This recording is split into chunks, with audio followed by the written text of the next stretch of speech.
What'd you get, Jane? Got a barbecue. Ooh. I know. It's our interim because we are going to be doing a major outdoor kitchen, but we have a few projects we would like to do first. So for this season, we got a smaller barbecue, and I have the task of putting it together. How's it And I going? love that because I read directions. It's going great. Can I see it? Sure. So this is what we're going to end up with. It's called Royal Gourmet.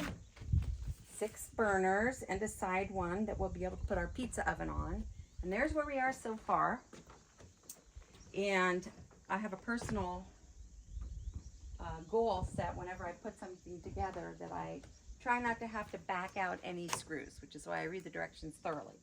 And so far so good. However, there was one blunder Uh-oh. where this screwdriver accidentally went over the side of the deck. You don't blunder very often. I just had to hop the fence, and that was fine to get it back. That counts as my one blunder, so I can't say it was perfect.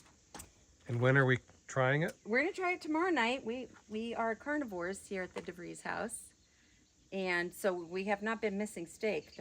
That could never happen. But we've been sautéing it and whatever. So now we're gonna get back to grilling, which we love. Take a little load off your cook load. You know, it's only 2 minutes on each side in the butter sautéed. So delicious, there's nothing though. wrong with that. Well, it looks fantastic. More to come. Can't wait to try it. Yeah.